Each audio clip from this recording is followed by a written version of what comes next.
Nigeria's inflation rate has surged to 34.19% in June, up from 33.95% in May. This is according to the National Bureau of Statistics. The alarming trend has sparked widespread concern among citizens who are urging the government to take action to address the food security situation in the country. The rise in inflation has been attributed to a number of factors, including the depreciation of the naira, rising fuel prices, and the impact of the COVID-19 pandemic on the economy. The situation has been exacerbated by the recent removal of fuel subsidies, which has led to a sharp increase in the cost of transportation and other essential goods and services. During a fleeting visit to Abuja, I sat down with Senator Saliu Mustapha, Senate Committee Chairman on Agriculture Production, Services and Rural Development, for an update on measures being implemented to tackle food insecurity across the country. Inflation is due to certain economic challenges we're facing, which I know the economic team, headed by the Minister of Finance, who is the coordinating minister for the economy, are working around the clock to see that they do the needful, especially in the areas of our earnings. Our petrodollar has not been doing very well, which has affected some of our reliance on other sectors of the economy.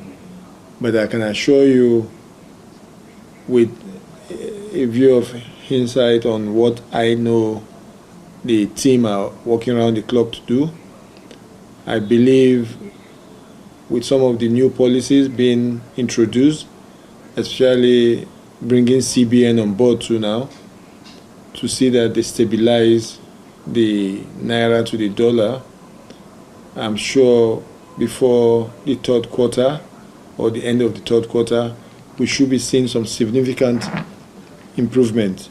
I'm aware the Ministry of Agric is working with WFO, World Food Organization, and also there's another organization again I know they are working with, so as to make sure, one, the right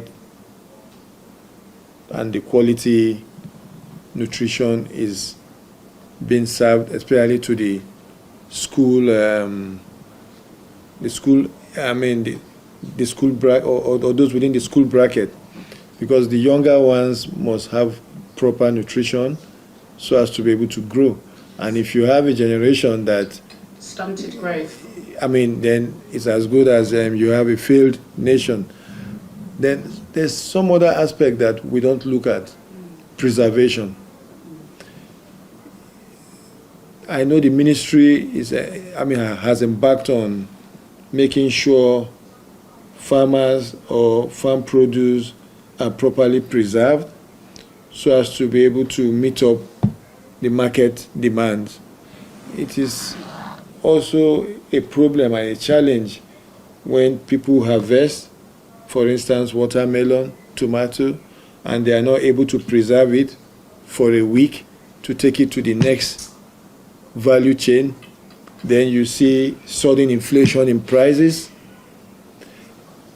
I'm aware there is a program between Federal Ministry of Agric, Rural Development, and even the World Bank, which is called RAMP, Rural Access Road to Market, so that produce can easily get to the urban areas. Because sometimes we suffer a lot of harvest loss. And when you suffer that, then the little that can get to the market will be sold at a premium. It sounds like an infrastructure, last mile logistics. So I'm aware of all these programs and efforts by this administration to make sure the farm produce get to the urban area, the access road is provided, facilities for preserving some of these stuffs are provided, and then the storage facilities. We had silos that were not put into use for some time.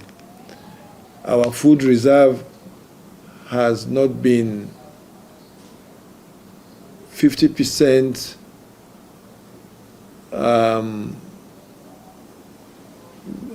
It has not been in 50% capacity for the past how many years? Is this administration that came in now that is making sure that, look, for whatever it is, you must plan to have a strategic food reserve for days like this, which sometimes it might be climate problem that will make you lose a lot of harvest. You need to fall back immediately. I can assure you that in the last 2-3 weeks, farmers have been receiving fertilizer free of charge. And these are some of the things that will increase the yield. I was on a trip with the Minister of Agriculture about a month and a half ago.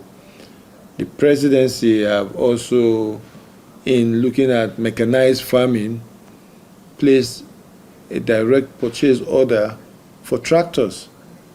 And I think if this government can provide 20,000 tractors in 5 years, I think it's a major boost to agriculture. 20,000? 20,000. 20,000? Yes. Is that enough? It's not enough, but if over or in the past 20-30 years, not 1,000 tractors was imported to this country by government.